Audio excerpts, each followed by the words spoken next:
ആകാശഗംഗയുടെ എല്ലാ മാന്യ പ്രേക്ഷകർക്കും പുതിയൊരു വീഡിയോയിലേക്ക് സ്വാഗതം. ഇന്നത്തെ വീഡിയോയിൽ 2025 വിഷു മുതൽ ഒരു വർഷത്തേക്കുള്ള വിഷുഫലമാണ് പറയുന്നത്. 2025 പല പ്രധാന ഗ്രഹങ്ങളും രാശി മാറുന്നുണ്ട്. ശനി ഇപ്പോൾ രാശി മാറി. 2025 മെയ് 14 വ്യാഴവും രാശി മാറും. അതിനുശേഷം രാഹുകേതുക്കളുടെ രാശിമാറ്റമുണ്ട്. ഈ ഗ്രഹങ്ങളെല്ലാം തന്നെ ഓരോ ജാതകരെയും വിവിധ തരത്തിൽ സ്വാധീനിക്കുന്ന ഗ്രഹങ്ങളുമാണ്.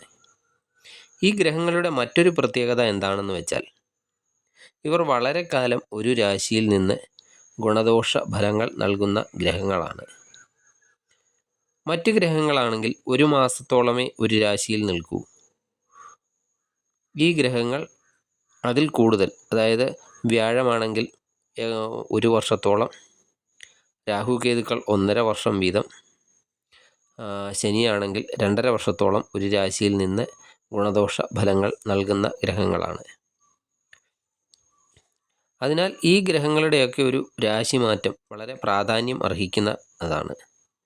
മിഥുനക്കൂറിൽ വരുന്ന നക്ഷത്രമാണ് തിരുവാതിര നക്ഷത്രം. തിരുവാതിര നക്ഷത്രക്കാർക്ക് ശനി ഇപ്പോൾ 10ാം ഭാവത്തിലേക്കാണ് രാശി മാറിയത്. വ്യാഴം ഇപ്പോൾ 12ാം ഭാവത്തിലാണ് നിൽക്കുന്നത്. ആ വ്യാഴം മെയ് 14 ജന്മരാശിയിലേക്കും വരുന്നതാണ്. വിഷു സംക്രമണമൊക്കെ അനുസരിച്ച് തിരുവാതിര അന്ത്യശൂലത്തിൽ വരുന്ന നക്ഷത്രമാണ്. ദേവത ബ്രഹ്മാവാണ്. അതിനാൽ വിഷുഫലം ഗുണദോഷ സമ്മിശ്രമാണ്. തൊഴിൽ സ്ഥലങ്ങളിലൊക്കെ നിങ്ങൾ എങ്ങനെ ബിഹേവ് ചെയ്യുന്നു എന്നതിനെ ആശ്രയിച്ചായിരിക്കും നിങ്ങളുടെ തൊഴിൽ വിജയമൊക്കെ ഉണ്ടാകാൻ പോകുന്നത്.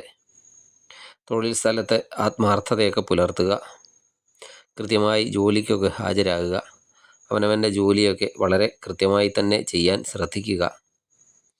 അതുപോലെ അനാവശ്യ കാര്യങ്ങളിലൊന്നും ഇടപെടരുത്. അവനവൻ്റെ കാര്യങ്ങൾ മാത്രം നോക്കി പോവുക. അതുപോലെ മറ്റുള്ളവരുടെ പ്രശ്നങ്ങളിൽ നമ്മുടേതായ അഭിപ്രായം പറയാൻ നിൽക്കരുത്. ദൃഢനിശ്ചയം എടുക്കുക.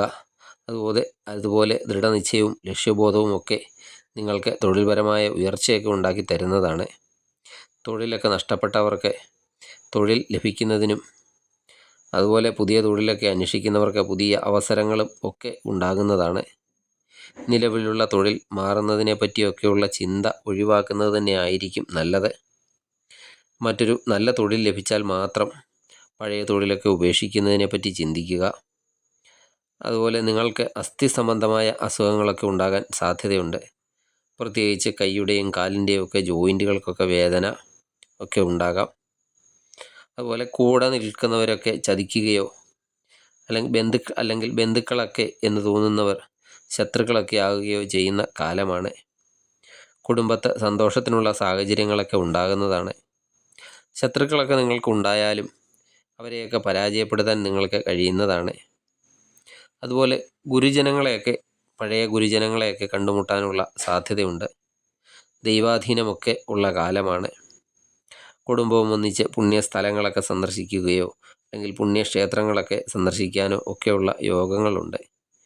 6, 8, 12 ഭാവാധിപന്മാരുടെയൊക്കെ ദശ നടക്കുന്നവരും ശനിയും വ്യാഴവുമൊക്കെ പ്രതികൂലമായി ജാതകത്തിൽ നിൽക്കുന്നവരും അതിനുള്ള പരിഹാരങ്ങളൊക്കെ ചെയ്യേണ്ടതാണ്. ശനിയാഴ്ചകളിൽ ശാസ്താവിന് നീരാഞ്ജനം, അതുപോലെ എള്ളുതിരി ഒക്കെ വഴിപാടുകൾ കഴിക്കുന്നത് നല്ലതാണ്. അതുപോലെ വ്യാഴാഴ്ച ദിവസം മഹാവിഷ്ണു ക്ഷേത്ര ദർശനം നടത്തി പ്രാർത്ഥിക്കണം. അതുപോലെ ദിവസവും വിഷ്ണു സഹസ്രനാമം ജപിക്കുന്നത് നിങ്ങൾക്ക് വളരെയധികം ഗുണം ചെയ്യും. നിങ്ങൾക്ക് ഈ വീഡിയോ ഇഷ്ടമായാൽ ലൈക്ക് ചെയ്യുക. സബ്സ്ക്രൈബ് ചെയ്യാതെ വീഡിയോ കാണുന്നവരാണെങ്കിൽ ദയവായി സബ്സ്ക്രൈബ് ചെയ്ത് കാണുക. മറ്റൊരു വീഡിയോയുമായി വീണ്ടും കാണാം. നന്ദി, നമസ്കാരം.